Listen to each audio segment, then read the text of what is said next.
اعوذ باللہ من الشیطان الرجیم بسم اللہ الرحمن الرحیم السلام علیکم ناظرین اکرام، ویڈیو شروع کرنے سے پہلے آپ سب سے گزارش ہے کہ چینل کو سبسکرائب کریں، لائک کریں، شیئر کریں اور اپنی رائے کا اظہار کمنٹ سیکشن میں ضرور کریں تاکہ ہر نئی آنے والی ویڈیو آپ تک پہنچ سکے۔ نبی کریم صلی اللہ علیہ وآلہ وسلم اپنی بعثت النبوت کے آغاز میں مکہ میں لوگوں کو در پردر اسلام کی دعوت دیا کرتے تھے اور مسلمان بھی اپنے دین اسلام کو چھپائے پھرتے تھے۔ جب مسلمانوں کی تعداد 38 مردوں تک پہنچ گئی تو حضرت ابوبکر صدیق نے نبی کریم صلی اللہ علیہ وآلہ وسلم کو اپنا آپ ظاہر کر دینے کا کہا اور دین اسلام کی دعوت کو عام کر دینے پر اصرار کیا تو نبی کریم نے فرمایا ہے ابوبکر، ہم ابھی بہت قلیل تعداد میں ہیں۔ حضرت ابوبکر صدیق رضی اللہ تعالیٰ عنہ مسلسل اصرار کرتے رہے کہ حتیٰ کہ نبی کریم صلی اللہ علیہ وآلہ وسلم مسجد حرام کی طرف نکل کھڑے ہوئے۔ آپ کی معیت میں مسلمان بھی چل نکلے اور مسجد کی اطراف و اکناف میں بٹ گئے۔ ہر شخص اپنے اپنے خاندان کے لوگوں میں پہنچ گیا۔ حضرت ابوبکر صدیق کے لوگوں میں کھڑے ہو کر خطاب کرنے لگے۔ وہ دعوت اللہ کے میدان میں کام کرنے والے اس وقت کے پہلے خطیب تھے۔ جب مشرکین نے دیکھا کہ یہ شخص ان کے معبودوں کو برا بھلا کہہ رہا ہے، ان کے دین میں عیب و نقص نکال رہا ہے، تو وہ سب حضرت ابوبکر صدیق رضی اللہ تعالی عنہ اور دوسرے مسلمانوں پر چپٹ پڑے اور مسجد حرام کے اندر ہی انہیں سخت زد و کوب کرنا شروع کر دیا۔ حضرت ابوبکر اپنے دین اسلام کا کھلے عام اظہار کرتے چلے گئے، یہاں تک کہ مشرکین کے ایک گروہ نے انہیں گھیر لیا اور اتنا مارا کہ وہ زمین پر گر گئے۔ وہ پیرانہ سالی کو پہنچ رہے تھے، ان کی عمر 50 سال کے قریب ہو گئی تھی۔ فاسق و فاجر عتبہ بن ربیعہ ان کے قریب پہنچا، ان کے پیٹ اور سینے پر چڑھ کر کودنے لگا اور وہ انہیں اپنے ڈبل چمڑے کے جوتوں سے مارنا شروع کر دیا۔ انہیں وہ ان کے چہرے پر رکھ کر رگڑتا تھا، جہاں تک کہ اس نے ان کے چہرے کا گوشت چھید کر کے رکھ دیا۔ ان کا خون اس حد تک بہہ رہا تھا کہ ان کی ناک کو چہرے سے الگ پہچاننا مشکل ہو گیا۔ ان پر غشی کا عالم طاری تھا۔ بالآخر ابوبکر صدیق رضی اللہ تعالیٰ عنہ کے اپنے قبیلے بنو تیم کے لوگ آگے بڑھے اور انہوں نے حملہ آور مشرکین کو پیچھے ہٹایا۔ لوگوں نے انہیں ایک کپڑے میں لپیٹ کر اٹھا لیا۔ انہیں اس بات میں کوئی شک نہیں رہ گیا تھا کہ یہ تو مر چکے ہیں، تاہم انہوں نے انہیں ان کے گھر پہنچایا۔ ان کے والد اور قوم و قبیلہ کے دوسرے افراد ان کے سرانے بیٹھ گئے۔ وہ انہیں ہلا رہے تھے مگر وہ کوئی جواب نہیں دے رہے تھے۔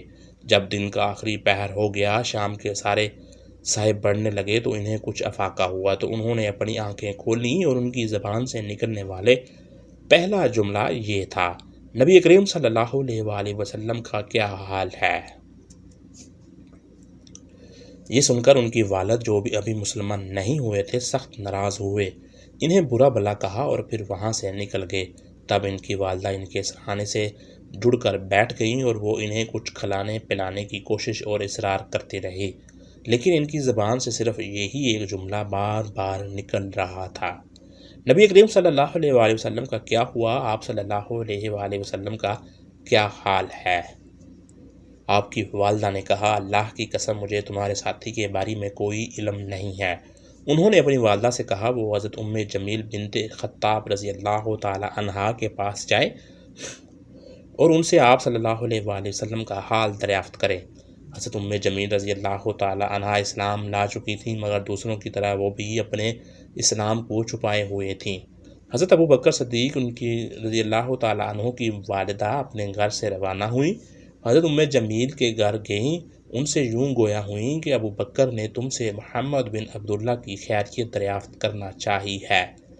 حضرت ام جمیل رضی اللہ تعالی عنہ ڈر گئیں، اس طرح کہیں ان کے اسلام لانے کا انکشاف نہ ہو جائے، لہذا کہنے لگی، میں ابوبکر کو نہیں جانتی اور نہ ہی محمد صلی اللہ علیہ وآلہ وسلم کو پہچانتی ہوں، لیکن اگر تم چاہو تو میں تمہارے ساتھ تمہارے بیٹے کے پاس جانے کے لیے تیار ہوں۔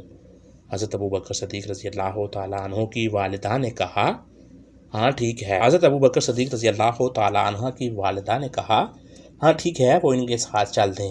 جب وہ حضرت ابوبکر کے پاس پہنچی تو کیا دیکھتی ہیں، وہ سخت زخمی اور تشویشناک حالت میں بے سدھ پڑے ہیں۔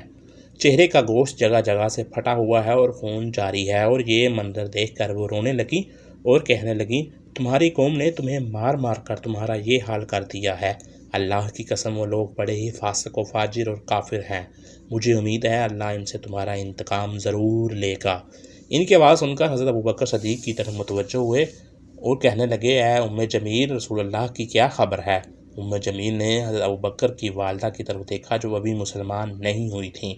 وہ اس بات سے ڈر گئیں کہ کہیں وہ مسلمان کے بیت کفار تک نہ پہنچا دیں، لہٰذا حضرت ابوبکر رضی اللہ تعالی عنہ سے مخاطب ہو کر کہنے لگیں، تمہاری ماں سن رہی ہے۔ انہوں نے کہا، آپ ان کی موجودگی سے نہ گھبرائیں، یہ آپ کو کوئی اذیت نہیں پہنچائیں گی۔ اب حضرت ام جمیل نے کہا، اللہ کے رسول صلی اللہ علیہ وآلہ وسلم صحیح سالم اور بخیر و عافیت ہیں۔ حضرت ابوبکر صدیق رضی اللہ تعالیٰ عنہ نے پوچھا، آپ صلی اللہ علیہ وآلہ وسلم کہاں ہیں؟ انہوں نے بتایا کہ نبی کریم صلی اللہ علیہ وآلہ وسلم حضرت ارقم رضی اللہ تعالیٰ عنہ کے گھر میں تشریف فرما ہیں۔ اب حضرت ابوبکر کی والدہ نے کہا، تمہیں اپنے ساتھی کی خیریت کا پتہ چل گیا ہے، اب کچھ کھا پی لو۔ انہوں نے کہا، نہیں، اللہ کی قسم میں اس وقت تک کچھ نہیں کھاؤں گا جب تک میں خود نبی کریم کی خدمت میں حاضر ہو کر اپنی آنکھوں سے آپ کو صحیح سلامت دیکھ نہ لوں۔ ان دونوں خواتین نے کچھ دیر انتظار کرنے کا مشورہ دیا۔ جب رات کے اندھیرے چھا گئے، گلیوں میں لوگوں کی آمد و رفت ختم ہو گئی تو حضرت ابوبکر رضی اللہ تعالیٰ عنہ نے اٹھنے کی کوشش کی مگر نہ اٹھ سکے۔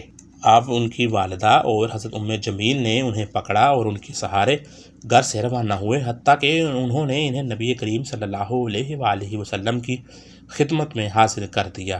جب نبی کریم نے انہیں اس حالت میں دیکھا تو آپ صلی اللہ علیہ وآلہ وسلم ان پر جھک گئے اور انہیں بوسہ دینے لگے۔ وہاں موجود تمام مسلمان بھی ان کے گرد جمع ہو گئے۔ انہیں اس حال میں دیکھ کر نبی کریم پر سخت رقت طاری ہو گئی۔ حضرت ابوبکر اپنی زبان سے یہ کہنے لگے، یا رسول اللہ، میرے ماں باپ آپ پر فدا ہوں، مجھے کچھ بھی نہیں ہوا، صرف اس فاسق عتبہ نے میرے چہرے کا جو حال کیا ہے، صرف اس کی مجھے تکلیف ہے۔ پھر حضرت ابوبکر نے عرض کیا، یا رسول اللہ، یہ میری ماں ہیں اور یہ اپنے بیٹے کے لیے بہت ہی شفیق اور محسن ہے۔ آپ ایک مبارک شخصیت ہیں، انہیں اللہ کی طرف دعوت دیں، اسلام کی تبلیغ کریں اور اللہ سے ان کے لیے رشد و ہدایت کی دعوت فرمائیں، شاید کہ آپ صلی اللہ علیہ وآلہ وسلم کی بدولت اللہ انہیں جہنم کی آگ سے بچا لے۔ نبی کریم صلی اللہ علیہ وآلہ وسلم نے ان کے لیے اسلام و ہدایت کی دعوت فرمائی، دعا فرمائی، انہیں اللہ تعالیٰ اور دین اسلام پر چلنے کی پوری مکمل توفیق عطا فرمائے، اور نبی کریم صلی اللہ علیہ وآلہ وسلم نے انہیں دین اسلام کی طرف دعوت دی تو وہ وہیں مسلمان ہو گئے۔